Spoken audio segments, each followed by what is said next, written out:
Hi guys. So we are going to talk about codependency today, and this is a topic that's actually been requested by a lot of people. And we're going to be honest and say up front that we don't know a ton about this topic, but that's largely because when researching this topic, we didn't find a whole lot. And I think one of the issues is that codependency is defined differently by a lot of different researchers. And it's kind of a topic where people come at it from a lot of different angles, and colloquially they mean something different than they do in research. And so all that being said, we are going to tell you what we did learn, and we're going to answer some of your questions and talk about some scenarios. So the best, I think, definition we found is that codependency is a pattern of relation to others characterized by an extreme focus outside the self, lack of open expression of feelings, and attempts to derive a sense of purpose through relationships. So there's both this thing of like, you're really focusing, instead of like listening to yourself and what's going on internally, saying to yourself, how do I feel in this relationship? Are my needs being met? Do I feel good in this interaction? You're really focusing on, does that other person like me? Are they doing okay? Is this going well for them? So always kind of focusing outside yourself. And then this sort of sense of purpose through relationships. So maybe a little bit less of a focus on what are my drives? What are my passions? Can I be okay alone? And it really feeling like it's a relationship with other people that gives you your meaning and purpose. And none of these things are, necessarily bad. Like deriving purpose from your relationship is something that, well, I think most of us do, at least in large part. But it's kind of this combination of things where your own identity gets a little bit depleted in service of another person. Kibby, do you have anything to add to that? Yeah, originally we found out that codependency and the codependent relationships were originally talked about in the context of substance abuse. So it is interesting to think about, especially if you haven't heard it. Please give their interview with Zach Clark a listen, because with addiction, with substance abuse and addiction, it really ties in a lot of the relationships with the loved ones, right? Where the loved ones are either enabling it or fighting hard against it, or in a position of taking care of this person who's struggling with addiction, right? So codependency used to mean being in a relationship with someone with addiction, but in a way that's unhealthy. So it's almost kind of like an addiction to that person and taking care of that person and being very involved in their struggles with substance abuse. So it has this kind of element of addiction in there. And now I think we're thinking about it not just with addiction, but any kind of relationship, as Jacqueline was saying, where caring for that other person or being attached to that other person really defines your identity. And it's hard to feel like independent sense of self outside of that relationship and that caregiving role. So I think that it's just really interesting because there's a lot of that in regular relationships, right? If you've been married to someone for a long time, if your lives are intertwined, right, there is a lot of dependency. A lot of people meet each other's needs, and that's very, very normal. So the difference, and we'll delve into it a little bit more, but the difference between like that kind of healthy relationship, healthy dependency, and the codependency is that really deriving that sense of self or identity with caring for that other person to the point where you don't know who you are or what you need or how you feel outside of that relationship. Yeah, I read a quote from someone who felt that they were codependent, where they were in a relationship and they realized that their entire identity, instead of being like, I'm Jacqueline and I'm in a relationship with Paul, it's I am girlfriend. So you become the role instead of yourself in a partnership with another person, experiencing what they bring to your life, what you give. You're totally sort of subsumed by, I am girlfriend, I have duties, this is how I define myself, this is how I understand myself. And so I think maybe a first point, if you're wondering if if you are in a codependent relationship, is do you still have a strong sense of yourself that is divorced from your role in any given relationship? Yeah, I think it's interesting because I know that your followers ask a lot about how to tell if you're in a healthy or a codependent relationship. So I think it really got me thinking, and it made me think of a lot of situations with my patients where, especially if you think about codependent relationship as someone who's almost like addicted or defines himself through caring for someone else, right? And a lot of patients that we have are struggling in some way, right? They're depressed, they have trauma, they're sick in a way. And a lot of them have spouses or parents or other kind of loved ones that are there helping them. And it's interesting because when a lot of patients get better, right, they start to get less depressed, more assertive, more confident. Sometimes that could really make changes in their current relationships, right? Like even that can cause some problems in their with their loved ones. Usually that's a good healthy sign, right? Things are shifting. But I do see that maybe a mother who's used to caring for the depressed son, or the partner who's there managing the trauma symptoms or the anxiety, when that patient gets better, their relationship sometimes dissolves, and that loved one will get super anxious and super upset. And they might not be able to articulate it, but it might be this sense of like, oh my gosh, that I'm losing my sense of purpose. I'm losing my value. I'm no longer needed in caring for this person.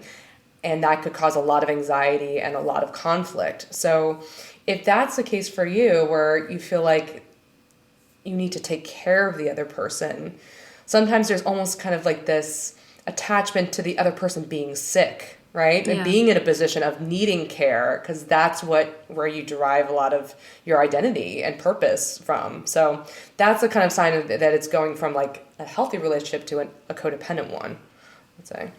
Reminds me of Munchausen's, actually. Exactly. Yeah, I would say that's probably the most for people who don't know. Munchausen's is this condition where a loved one would almost like create sickness, I think, or encourage sickness, or maybe block the treatment of a sick loved one because of the secondary gains. Because then they get to be in the role of caretaker all the time, and there's a kind of they instill a dependency in the other person. I would say that codependency is a much less sinister version of that, but perhaps a kind of codependency that has like rocketed out into the extreme.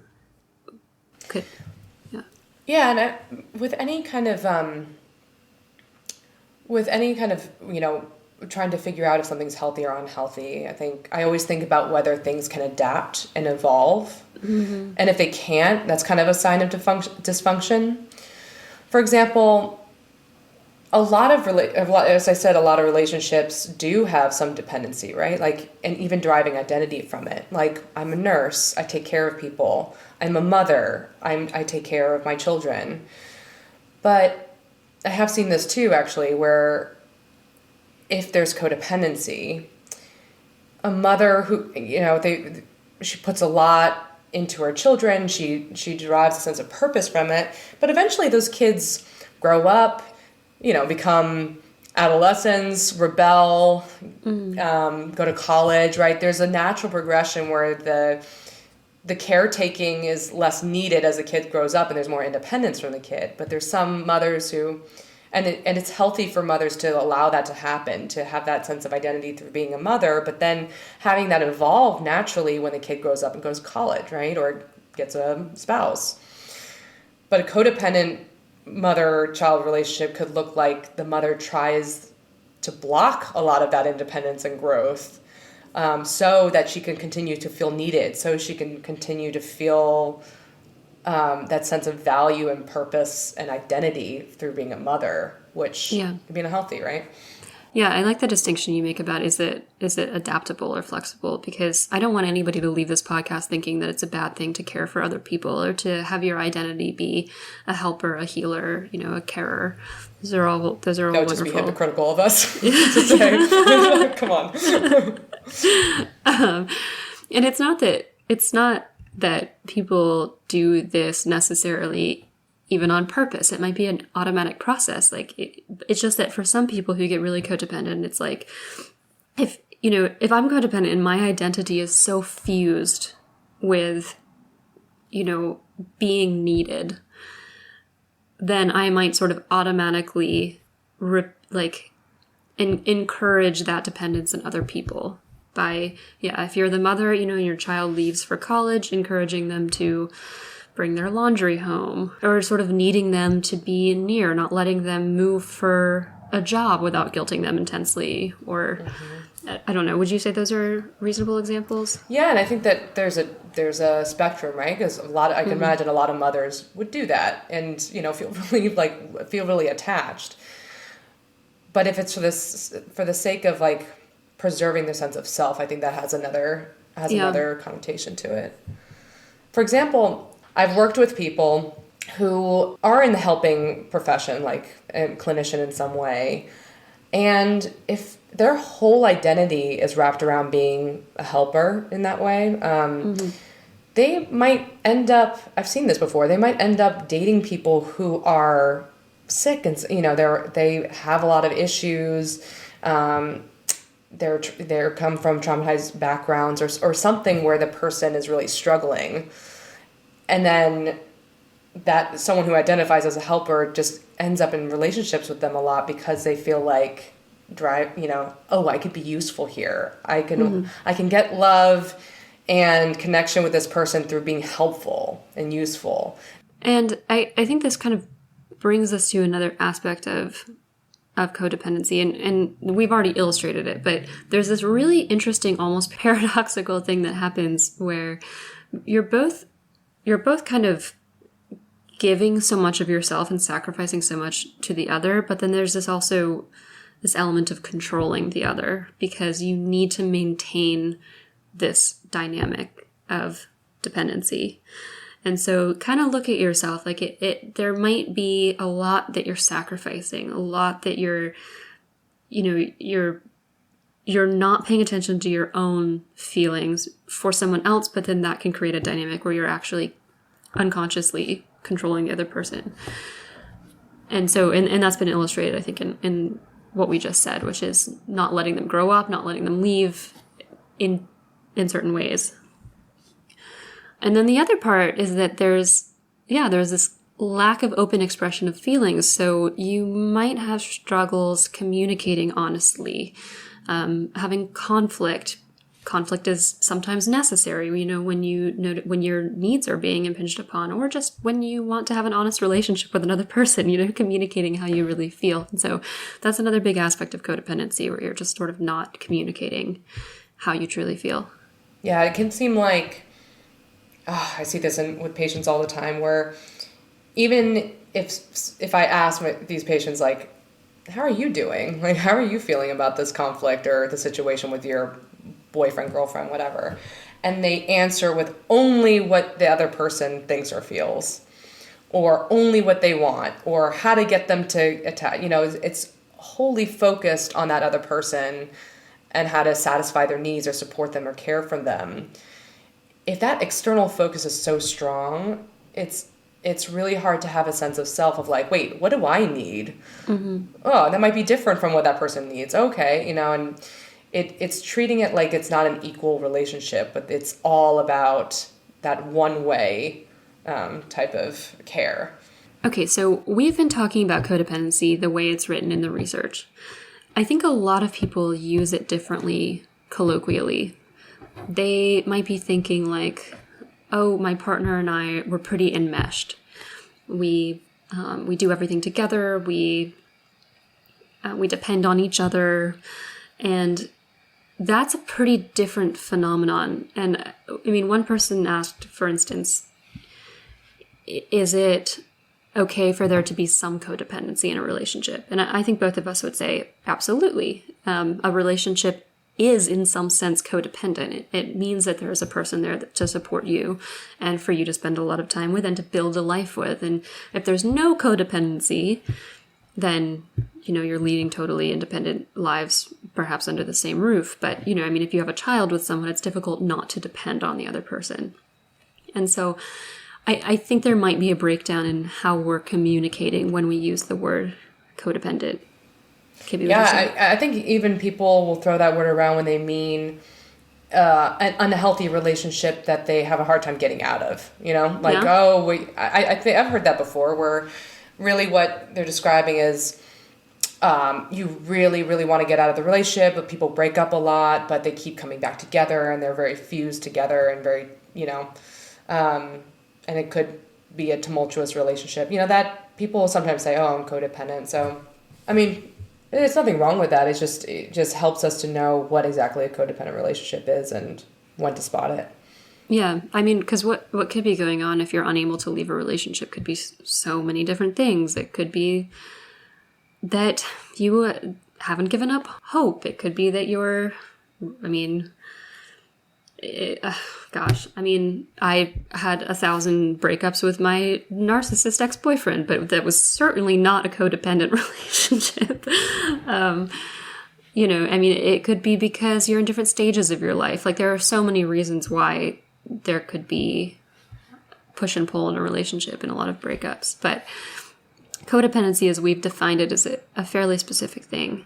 And another thing is, so I had one person reach out to me, actually a friend of mine, who's talking about whether trauma can sort of launch codependency, whether that kind of circumstance can kind of develop into codependency. And her example was that years ago, her best friend, who also happened to be her cousin, took their own life.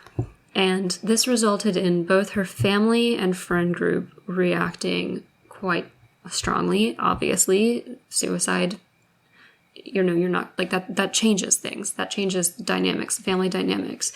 And it's a trauma, and it created a lot of hypervigilance in her family. So she said that her friends and family became very codependent and would drop anything to make sure everyone was okay. She still gets nervous if someone calls her late at night. She'll jump out of bed and talk to whoever. She was nervous to move to a different state because of this. And her therapist told her that her relationships were pretty codependent. And so now she's struggling to figure out how to set boundaries with people who may be struggling. She gave an example of a family member with substance abuse and an abusive relationship of her own.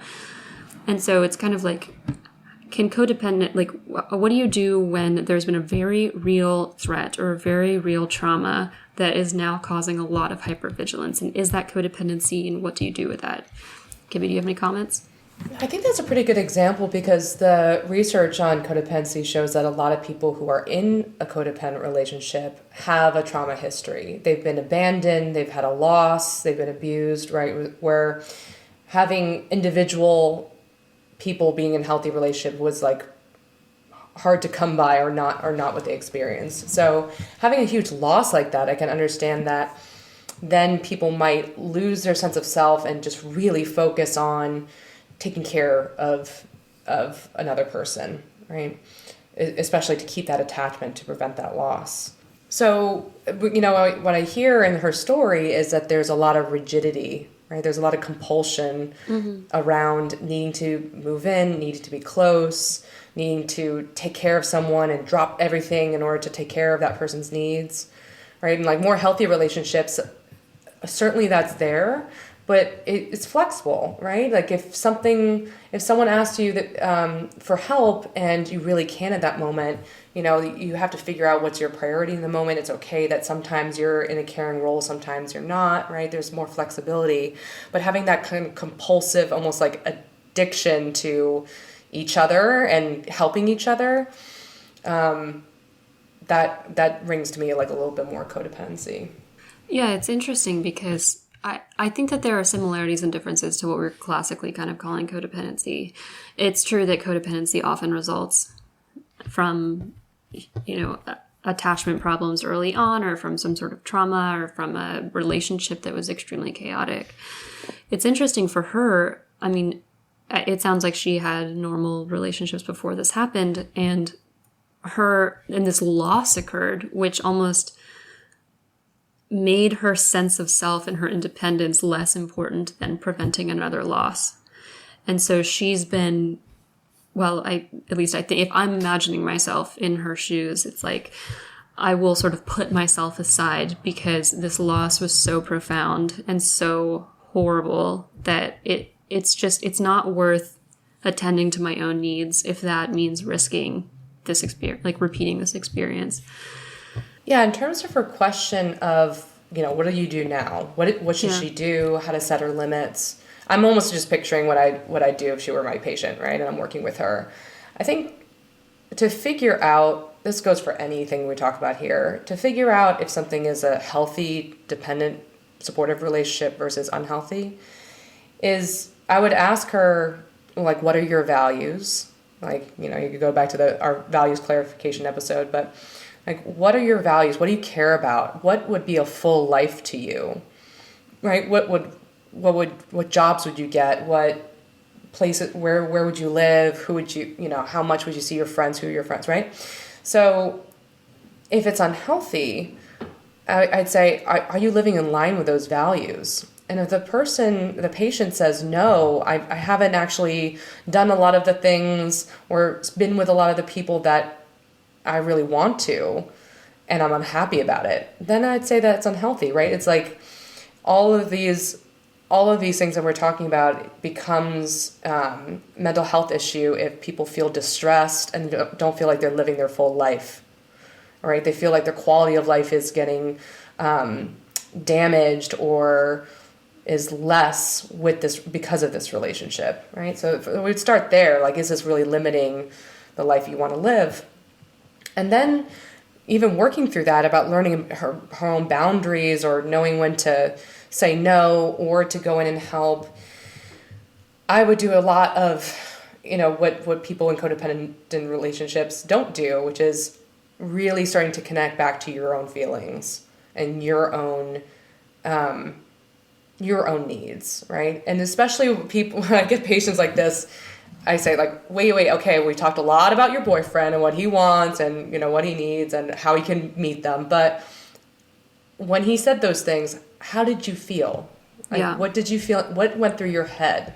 What did you feel in your heart or chest or belly? Like, what did you feel? Like, especially a safe space like a therapy session or with someone else, it might be easier for that person to say, actually, no, I felt like when he asked me to do this, I had this initial feeling of disgust or angry, but then I just shoved it down. It's like, okay, and then we'll kind of amplify that and be like, okay, go into that place where you had that gut feeling of angry. Like, what does that anger tell you? Mm-hmm. Right? So just bringing out more of that awareness of that person's own needs and feelings and using those as a guide for what boundaries to be set, right? If something made her angry, I'd be like, okay, that might be a boundary. You might say no to that, So those are just my thoughts when you're listening to that.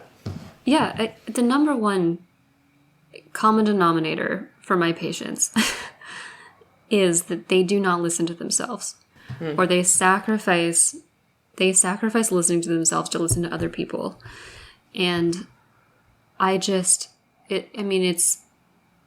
it's a noble quality, but at the same time, it can sometimes hinder helping other people because it leads to resentment. It leads to burnout. It leads to so many negative consequences. And so I do think that you're right. Like, just learning how to take a second instead of like turning your negative emotion into something that you need to feel guilty about and pushing it away, just sit with it, listen to it a little bit. Because again, in these codependent relationships, there's this aspect of like, you're not communicating honestly, you're not allowing your own identity to flourish. And so you're getting into a bad dynamic. And so I guess I just like what you're saying about taking a second to slow down and take stock of what you're feeling. Because actually, even if someone really focuses on the other person for the sake of, oh, I need to be helpful to them and I need to be in this caregiving role, that's also so fixed that it's counterproductive. The person wants to really care for and fulfill their partner or loved one's needs, But sometimes they could do that so much that they're even ignoring what the person actually needs. Yeah. Right? If like, oh, I need to care for them. I'm the mother and they need me. And that could even lead to the kid being like, wait, mom, I don't need your help right now. Yeah. You do your own thing. You be your own person. Like, they're not going to say that, but sometimes we can even more effectively pay attention and support someone else's needs if you pay attention to your own, because it's always easier when there's two equal individuals who have their own sense of self and have their own sense of needs to like communicate those two and compromise, right? But if this is just like this one fixed way of caring for someone, that could really get in the way of like figuring out your needs and their needs. Does that make sense? That totally makes sense. I mean, yeah, and one thing I've noticed is that when people are super self-sacrificing, they wind up doing a disservice to the other person because they are not able to give that person what they actually want or need. They start resenting the person, they start wanting to leave the relationship, or just getting snappy, angry, all sorts of things because they're not taking care of themselves. And the other thing about codependency is that there's this feeling like you're the only person in the world who can fulfill this need. And in this story, with the trauma and how to set boundaries, it's like if you need to set a boundary, it's not like the other person then, I mean, I suppose in some rare cases, they've isolated absolutely everybody in their life, but there are family members, friends, therapy, treatment of all kinds. Like, ultimately, it's not your responsibility to completely fulfill the needs of another person. One thing you can do is, like, if you don't feel as though you can reasonably help that person, maybe the first step is to find someone who can. I mean, and we always say, find them treatment. Yeah, I think that our conversation is kind of highlighting how hard it must be to really figure out if you're in a codependent relationship or just in a really helpful one, right? So, I mean, it is an open question. It really is all about whether you feel like this relationship is unhealthy for you, it's limiting your sense of self, you don't know who you are outside of it. One question I would ask my patients too is, let's say they're the giver. And I would say, well, what if that person doesn't actually need your help? Like, what would happen if they just stopped, or if you weren't able to give to them, like because you're sick or tired or, you have other needs? What do you imagine is going to happen to you or to your relationship? Like, who are you in that situation? Like, give them a hypothetical. And if they say, well, that would be sad because I really enjoy doing that. I like being helpful in that way, but we'll do other things and we'll shift and change, and maybe I'll spend more time with my friends, right? If there's some flexibility around it, it's like, okay. But if sometimes I'll get the answer, I don't know what I would do. I would fall apart. I don't know. This is all I do. This is all I've known is to be this person's mother or to be this person's caretaker. Then that's a little bit more of a sign of like, okay, well, you need to develop your sense of self, an awareness of your own emotions and your own needs, and develop more independence. And then address the real problem that might mean you drift apart, right? That might mean a huge loss of a relationship that's so important to them.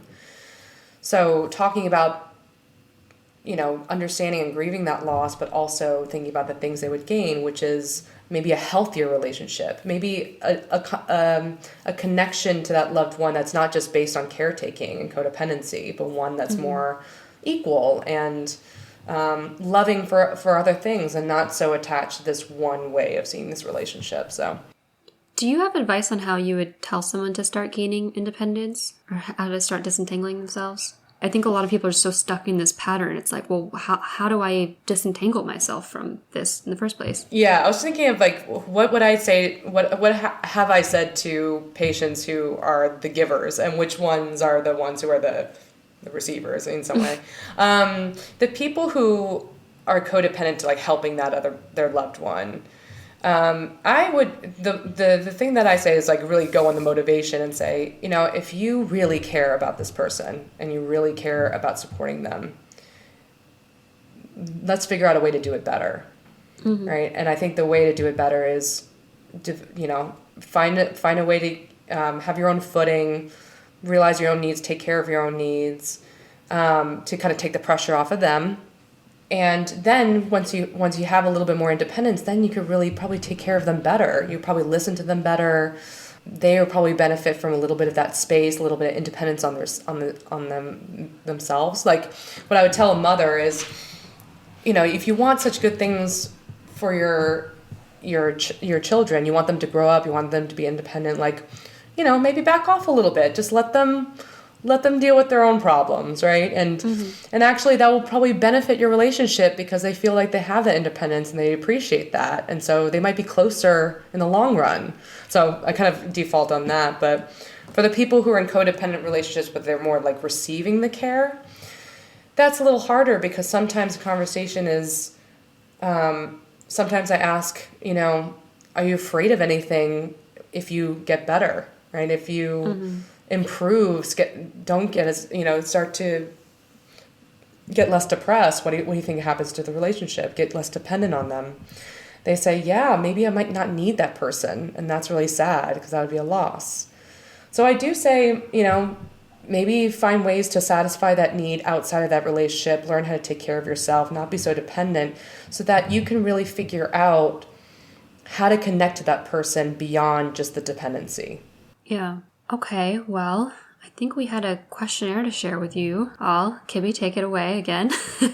Yeah, again, we would love if anyone knows more about this topic out there to please let us know, because it was actually pretty hard to find really good research on this topic. So, but that's not to say there isn't out there, but I just couldn't find one. So one resource we did find that could be used is this codependency questionnaire.